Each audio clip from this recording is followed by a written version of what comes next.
This is Karen with NewClevelandRadio.net, and it is time for Avoid the Maze. And Avoid the Maze is about a journey through life, and we're all on a journey. And oftentimes, um, as my guest just reminded me, we think that our journey is just ordinary. Just we're not doing anything special. We are just walking the path. But the reality of it is, if we sit down and we think about it, there is something really extraordinary about each of us. So, Sam Thiara is with us today, and we're going to talk about the extraordinary, the ordinary, and maybe we can start feeling really good about ourselves, and take that first step to whatever it is we want to do. So, welcome, Sam. How are you today? Oh, I'm doing really well, and I look forward to the opportunity of sharing with you and your audience. Very good.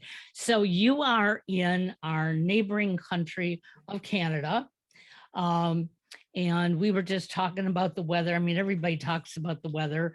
The weather for some people is very ordinary, but right now the United States is all across the United States. We're expecting this big, huge storm. And I saw this morning people panicking in the grocery store. But the funny part is, if they really listen to the weather report, it's going to clear up the day after. So, taking all the bread off the shelf and all the milk off out of the counter, you didn't have to do that. But I guess it's part of who we are. So tell us a little bit how you came up with this theme of discovering the extraordinary in the ordinary.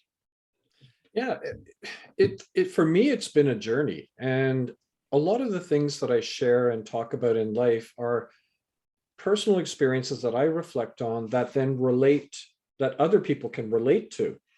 And for me, it was more of, I had that mundane corporate job journey. And the moment that I stopped looking at what I do and started focusing on who I am, clarity emerged. And what that enabled me to do then with that clarity is to also realize, as I looked around, that, a lot of us are doing the ordinary, the everyday routines and living this life. And then in 2011, because throughout the journey, part of it is I got a position teaching working and teaching at a university and engaging with youth. But they asked me to then do a TEDx talk, and I thought about it, and I was thinking of the topic. What do I want to share with people? And overwhelmingly, people said, "Look, you tell these amazing stories. You tell stories, but how can I tell stories?" And it made me realize that really what we need to do is stop and then discover that extraordinary that lies within the ordinary. Think of it this way, like, we do our routine, we go to work, we walk to work, we drive to work, we go to school or whatever we do. But what I realized for myself is this process that I created that enabled me to discover the extraordinary and the ordinary. And then I shared it with people and they were like, okay, that totally makes sense. What I came up with was a concept that I call CARPE, as in carpe diem. So CARPE stands for curiosity, appreciation, reflection, perspectives, and experience. And it's like you go through this process of carpe in order to realize the extraordinary in the ordinary. So let me expand upon the carpe concept, is the fact that curiosity is the center point in all this, because curiosity means you go with your lens open, your mind open, your radar open. And there may be something that you see that is mundane and ordinary, but it stops you. Your curiosity will stop you. And then the A kicks in, which is appreciation. Then you start appreciating this for more than what it is. It's beyond what the obvious is. R stands for reflection, and reflection is where we start thinking deeper about it and adding purpose and meaning. And P stands for perspectives, which layers into the reflections, because we all have our own perspectives. So what I may deem, something that stopped me and I share with you of what I see, you may see something totally different. because of your perspectives. And experiences is capturing this as an experience. So it becomes a story, it becomes an experience, and it doesn't die an untimely death. Because if we don't catalog it as an experience, we'll never remember it. It's gone. If I may, I'll share an example with you of how we discover the extraordinary in the ordinary. Now, one thing that I do is I carry with me puzzle pieces. Now, for your listeners, I'm holding up a single piece of a jigsaw puzzle. And if I said, I'm going to give you this single piece of a jigsaw puzzle, what can you do with one piece if I give that to you? Pretty much not much. It's a single piece. That's ordinary. But this single piece of a jigsaw puzzle is what people feel like. Now, instead of that single piece, I'm going to transform it from ordinary to extraordinary. I hold a satchel, and in the satchel are puzzle pieces that come from my puzzle. If I give you a single piece of a jigsaw puzzle, do you realize my puzzle will never be complete without you? Do you realize how important and significant you are to my journey and my puzzle? But we forget that we are a part of someone's puzzle because we're always focused on that single piece. But the important part is no one piece is more important than the other, because if an end piece goes missing, can't complete it. If a centerpiece somewhere in the middle goes missing, you can't complete it. Every single piece has purpose and meaning. The interesting thing is, over the years, I've given over 5,000 pieces to remind people how important they are. And that's extraordinary because they've told me how it's taped to a mirror and it reminds them someone told them how important they are. It's traveled in backpacks around the world. It's in wallets. And when I see them at an event, they pull out the piece and they say, look, you gave it to me 5 years ago. I still hold on to it. So that's an example of how you take something ordinary and make it extraordinary. And I'll apply the carpe to it. So when this thought first emerged, I was thinking of a connection that I needed because I'm holding an event, I'm inviting people, but what could I use to connect people? And I remember seeing a puzzle on the side. There's the curiosity, because curiosity stopped me. And I was looking at the puzzle pieces, now I'm stopped. A kicked in because I'm now appreciating it for more than what its usual purpose. It's not a jigsaw puzzle, but there's something here. And I started appreciating it more than what it was. And as I reflected, I started thinking about connection and how can I use this as a connecting tool? And then my perspectives kicked in, which added more significance to it. And all of a sudden, after all of this, it became an experience. And now I have something that I can actually share with people. And I've done this over the last 8-9 years, 5,000 pieces to date. That's a simple example of how you can take something ordinary and make it extraordinary. So simple. And yet for many of us, it seems like how did he really come up with it? Yeah. Because you're right. We look at that single piece and we think it's worthless.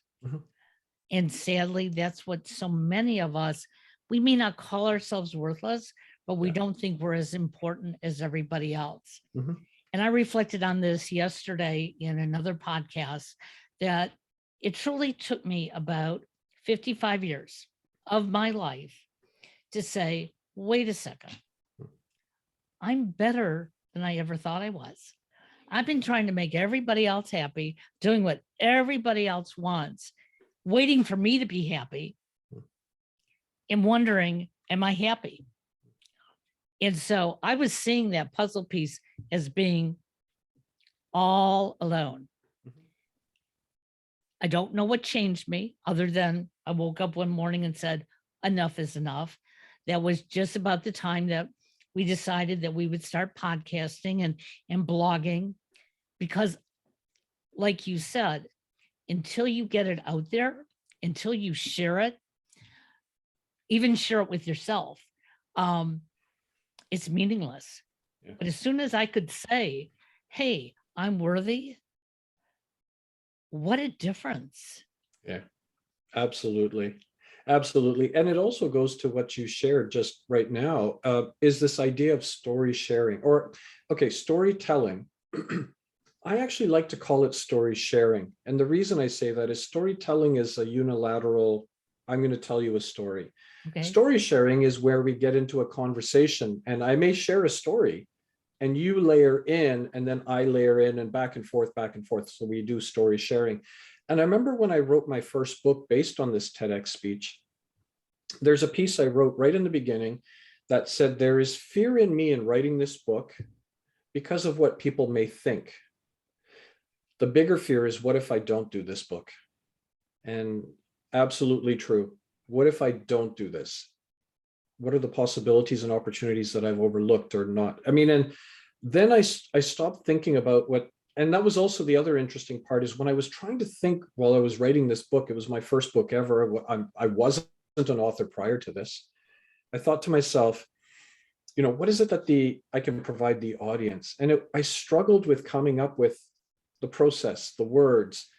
And the moment I stopped thinking about what the audience wanted and what I wanted to share, the words just flowed.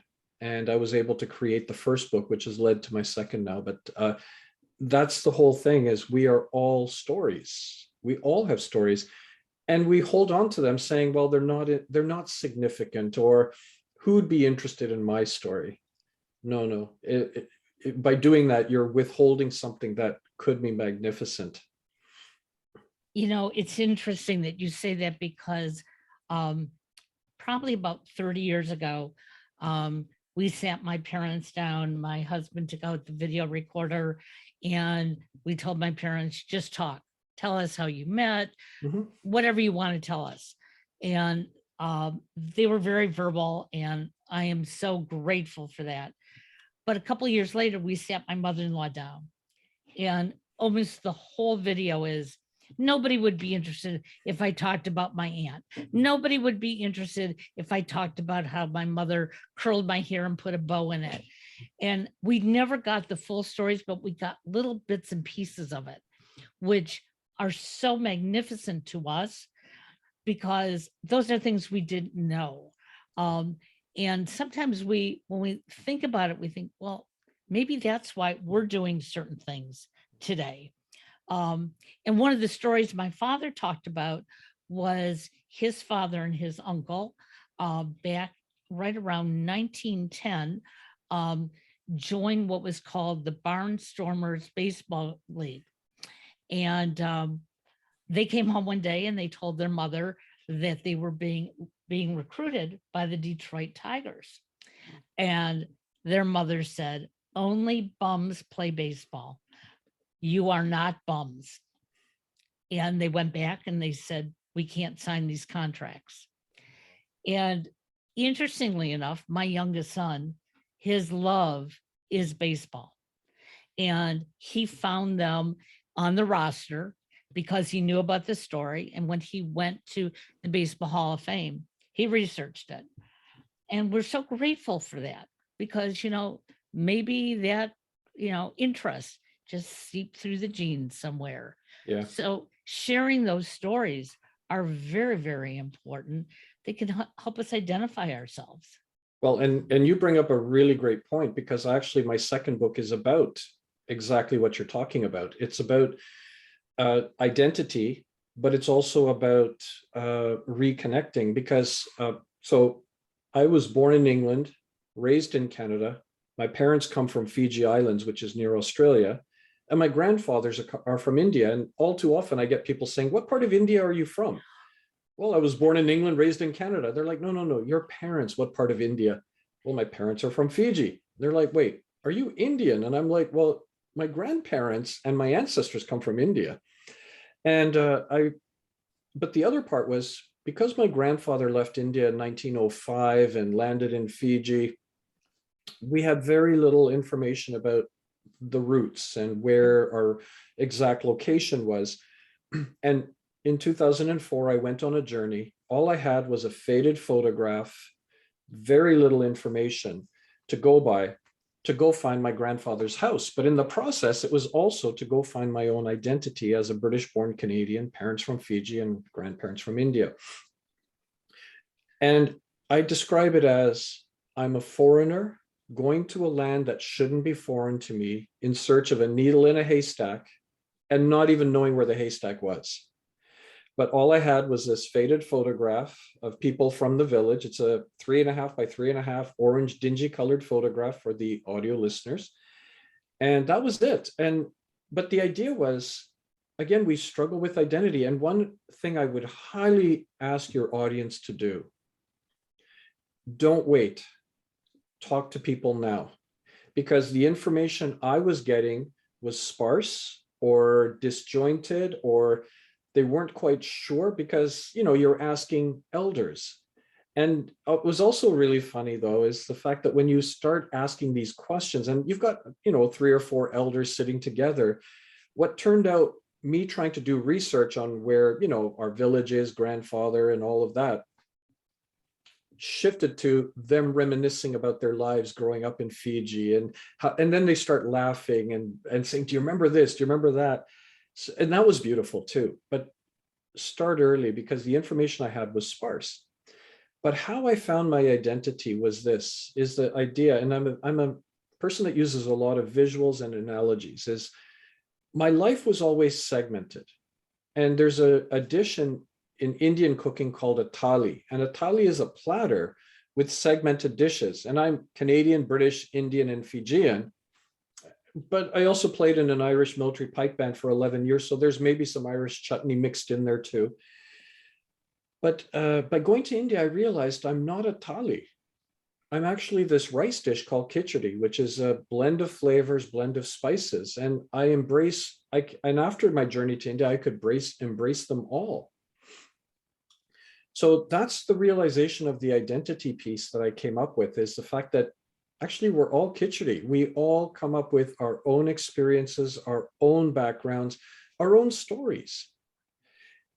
And with regards to the ancestral roots, it was a difficult, arduous search, a lot of setbacks, but by some, I don't know, magical way, I actually found my grandfather's house using that photograph. And Oh, how wonderful. what was really fascinating, I mean, we sort of had an idea, but again, it wasn't clear. But through going on this journey, we eventually, by somebody directing us, we went to a house. And in that photograph, there's a woman with a white shawl. And when she came out of the house that we were visiting, or walked up to, she looked at the picture and she said, "This is me. Who are you?" And then I explained who I was. And then all of a sudden we realized we are related. So, I mean, I gave away the ending of the book, but equally at the same time, it's the journey that I found along the way. And to that point as well, what I want to share with your audience is the fact that, when I talk to people and they say, yeah, it's something I've always wanted to do, but you know what? I'll never find my ancestral roots or my grandfather's house or anything. And I said, okay. So for example, one person I was talking to, their ancestral roots are in Sicily. He says, no, I went there. And he said, we don't know the town. We don't know the house. We don't know anything except that our roots are in Sicily. And he said, but it was amazing what you did is you found it. And I said, but here's the thing. When you went to Sicily, knowing that your ancestors come from here, was there something that connected you to this place? And he said, yeah, no, absolutely, because I know my ancestors are here. Then I said, you've done the same thing I have. It's just in a different process, different way. So I think that's something that everyone can take away, is the fact that we all have this identity. So I put it into a book called Lost and Found, Seeking the Past and Finding Myself, because it's exactly what the title is. My identity was lost. My roots were lost, but seeking the past, looking for my ancestral roots, and finding myself, both of them. So lost and found. But I think you proved something else, Sam, and that is we are all such a mixture that our society has more of a reason to come together and accept each other. Yeah. I'm listening to you, and it's, Canadian, British, Fiji, Indian, and it's like, oh, don't forget Irish. Oh, Irish, that's right. And who knows? I mean, there could be even more that you haven't figured out yet. But we are all this mixture. And, yet we tend to sit on the sidelines and look at people like people did to you and say, so what part of India did your family come from? Well, okay, I don't know where they all came from. I'll figure it out, but I have family in all these other areas. And it's interesting because my husband has been doing his ancestral roots through Ancestry, and he found out, which is just like grabbed us. I think it was his great grandmother from Germany, actually was a doctor. Okay. And she was a Jewish doctor. Now, as far as we know, my husband's family were all Christian on his father's side from Germany. His mother did come, her mother's family came from Ireland. But as we're reading this and we did more research, his grandmother, but she didn't tell everyone that she was Jewish at the time. And so my husband went to his brother and shared it with his brother, strangely because his brother doesn't accept me because I happen to be Jewish. He said, well, I just want you to know, look at your bloodline, okay? We're all people. And that's what he was hoping to get across, okay? This great grandmother of yours, how she became a doctor in Germany is just unbelievable to begin with. And then, her religious beliefs. And I've been holding on to that. And I keep telling people, we are a mixture. Totally. And, my husband is Christian. I'm Jewish. We have a son. We observe just about everything. And why? Because it makes us feel good. It doesn't necessarily mean, that that's where my roots are, but I want to experience. Oh, and the fact that you're khichdi, Yeah. you're this rice dish, you're a blend of flavors. No, and it's fascinating because, I did my ancestry DNA testing as well, related to this book. And it was interesting and fascinating because I thought I'm going to just spend $100 to tell me I'm 100% Indian. Yeah. But it came back that, now the results and people, and what was interesting is you also get people saying it's not accurate or it's not, no, I don't think that's true. No, it's very true because the ancestral DNA that they come up with relatives are my direct relatives that also took the DNA testing, but we didn't know we took the test. But what was interesting is about 33% of me actually comes from India. The 60+% of me is Pakistan, Afghanistan to the Persian border and Oman. And, and part of it is the fact that colonialism put the lines of where India, Pakistan, Afghanistan, and all this is, whereas everybody in our background were travelers, were traders. And that's where they used to travel and never worry about that sort of thing. So that was fascinating. But the other thing that I think is really interesting is the fact that, it's all about perspectives, and I've traveled to the Middle East numerous times for work. And I remember the first time I went to the Middle East, the number of people who told me, you're making a huge mistake. It's extremely dangerous. Have you not watched the news? And I was landing in Kuwait, and Kuwait was right next to Iraq. Iraq was going through major upheaval and turmoil. And people said, I don't think you should go, but I went. But I also went to the other parts of the region for work as well. And I remember coming back and people said, so what was it like? How dangerous was it? And I said, oh my gosh, you're not going to believe how dangerous this place is. And they said, really? And I said, yeah, I tried to cross the road and I couldn't. It was so dangerous.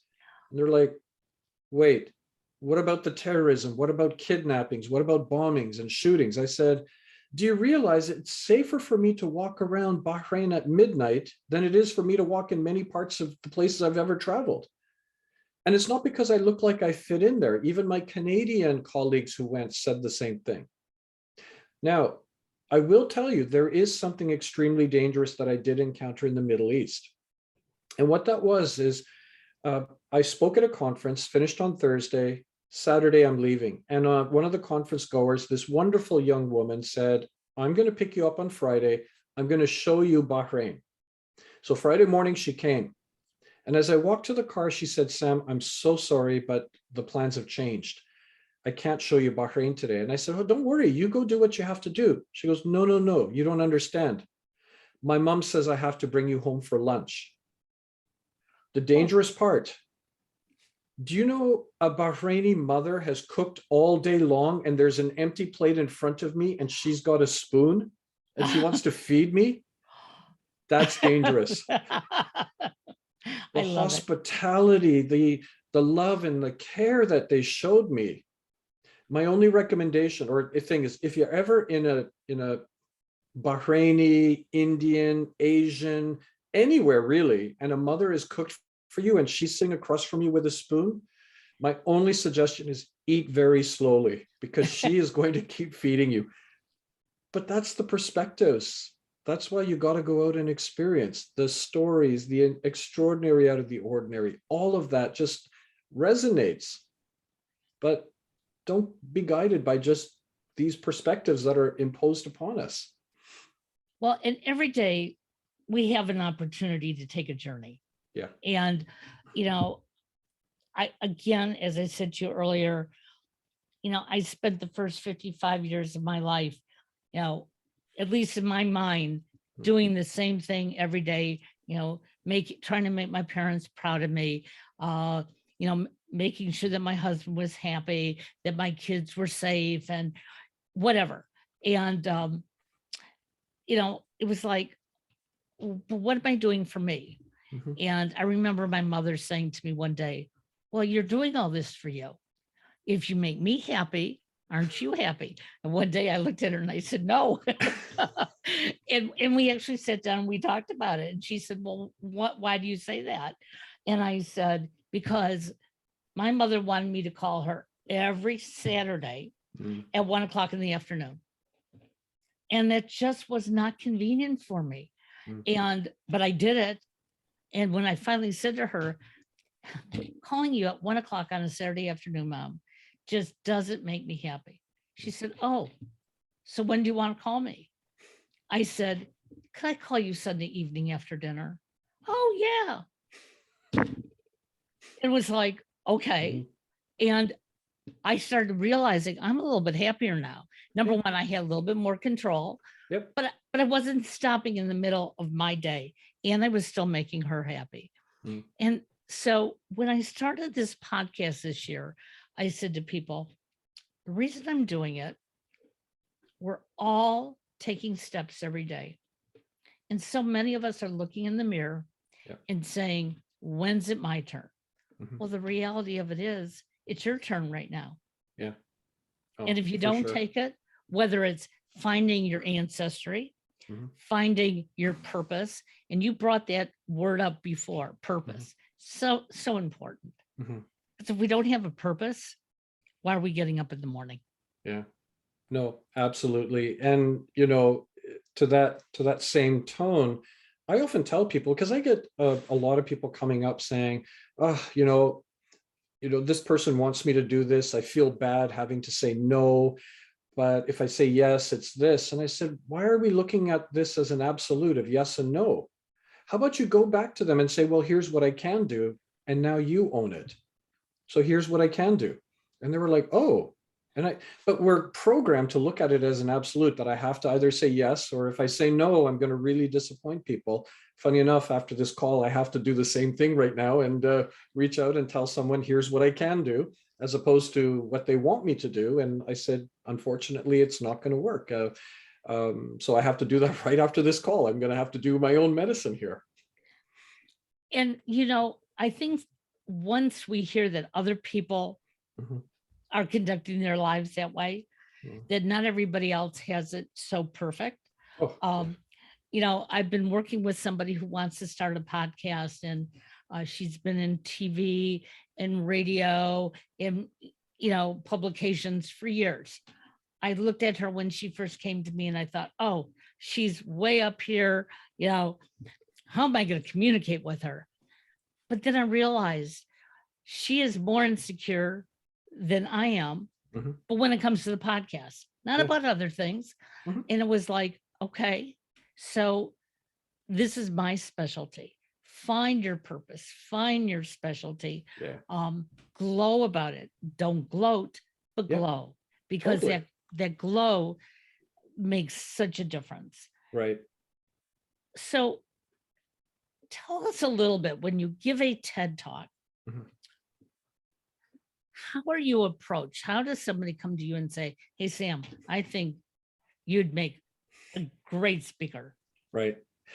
I think it's by putting yourself out there, because I do about 30, 35 speaking opportunities per year. I teach, and you sit down with, I do 3 to 8 conversations a week to help people maneuver in life. And then it just comes back to you because of that presence you've created. But I've created a presence, and in the whole understanding, it's never been about, well, what's in it for me? I just have a lot that's been given to me, and my responsibility is to share it with people. And the more I share, more comes back. And that's where I just remember, because of that presence you've created, people then come up and say, well, I think we're organizing a TEDx. I think you'd be a really good fit. And that's the second one as well. So I've done 2 of those. I never actively sought those out. They just came to me, and I'm glad they did. Otherwise, the other way is, you have to find a way and a method to get your story to someone. And there's a ton of TEDx's around the world. But really what they're looking for is, and what I've always said is, you need to have that hook and maybe 3 takeaways, or whatever the audience member needs to take away from today, or whatever. Build that in as a pitch, because you may be called to do a pitch, you may be called to submit something, but think about it from a standpoint. And there's a 2 good books that I would highly recommend. One is by Chris Anderson, who actually is the TED curator, and his book is called Talk Like TED. Okay. And the other one is by Gallo, called The Storyteller Secret, about how you build stories. And both of those books really provide you a base that you can build that signature talk that is going to help you. Because in Chris Anderson's book, he actually tells you the do's and don'ts of, if you want to do a TEDx speech, how you do it. And the other part is, if you do like TED Talks, he's got a huge, massive list of TED Talks that are listed there. And these are like the best.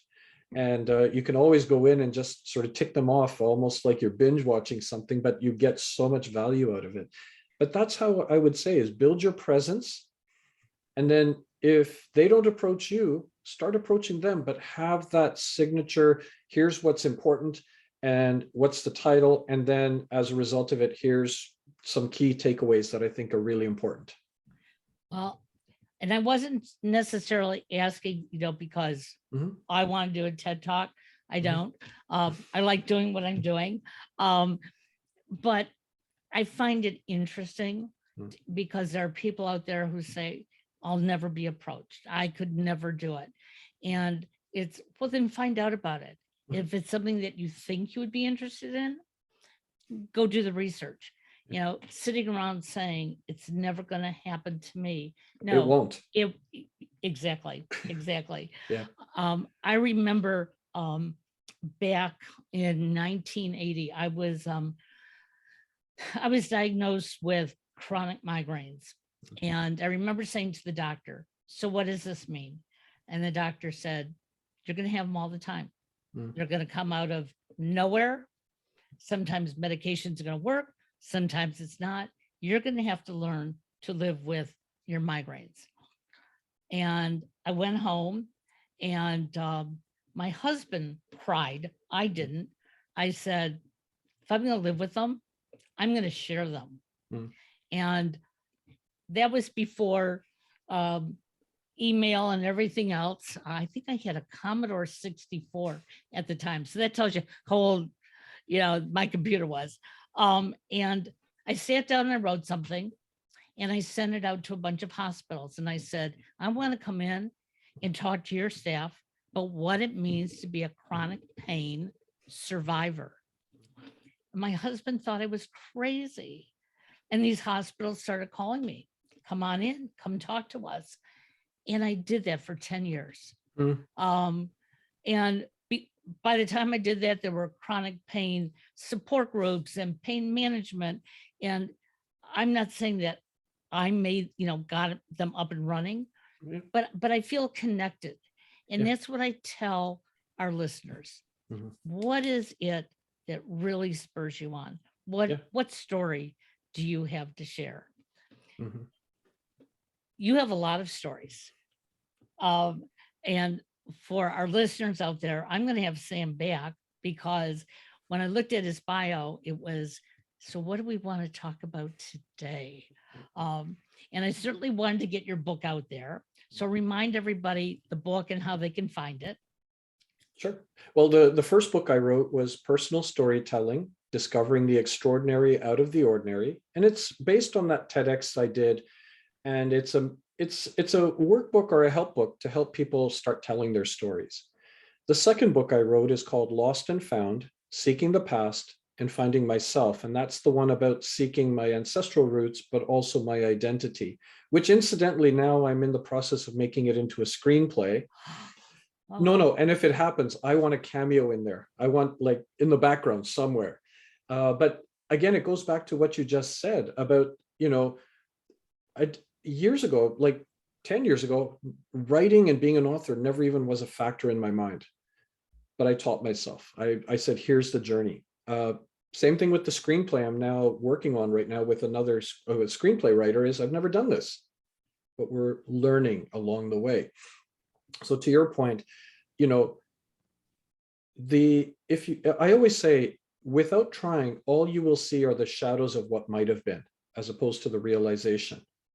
And the other quote that I want to share with you, which I think is really important, is obstacles are the necessary bricks on a road to success. Do not fear the obstacles, embrace them, because that is part of the journey.